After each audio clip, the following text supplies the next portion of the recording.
Les parties concernées par ces projets, à savoir la construction de la cité ministérielle et du marché de gros d'Akasato, ont procédé à la signature des contrats ce vendredi 15 janvier 2020.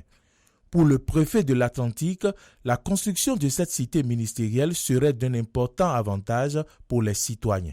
Ce serait déjà la fin du parcours de combattants auquel les usagers se trouvent souvent parfois contraints dans leurs besoins d'abstention de tel ou tel document administratif, subordonnés à l'intervention de plusieurs ministères. Nous avons parlé tantôt de la fonctionnalité de ces ministères, mais c'est surtout la marque des grands pays en termes d'aménagement pertinent du territoire. Il en est de même s'agissant du marché de gros, à la réalisation duquel sonnerait le glas d'un désordre polluant et asphyxiant qui n'a que trop duré à Cotonou ici.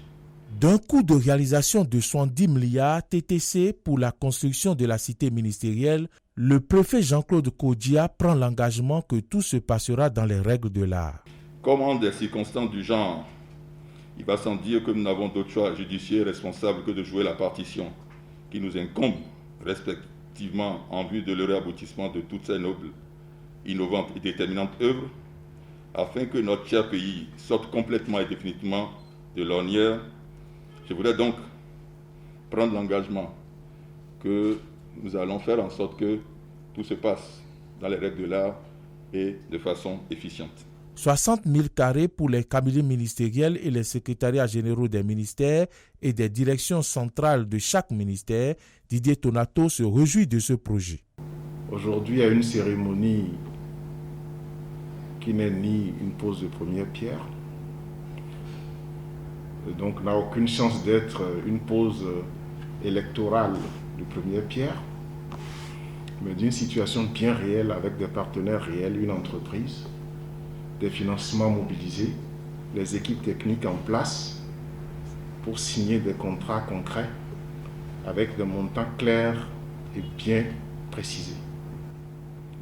C'est ça qui fait moi ma joie et ma satisfaction d'avoir été associé à cette œuvre gigantesque depuis un certain temps. Le pôle agroalimentaire est le maillon qui va récupérer le commerce de gros de Dantopa entièrement dans une logique plus moderne, plus futuriste, comme l'a dit le préfet tantôt, avec une organisation logistique qui n'existe pas encore en Afrique de l'Ouest. J'hésite, sinon j'allais dire en Afrique. Et c'est là où je voudrais, si vous le permettez, témoigner toute ma reconnaissance au président Talon. Comme la cité ministérielle, le marché de gros d'Akasato verra le jour au terme de l'exécution des contrats dans un délai de 24 mois.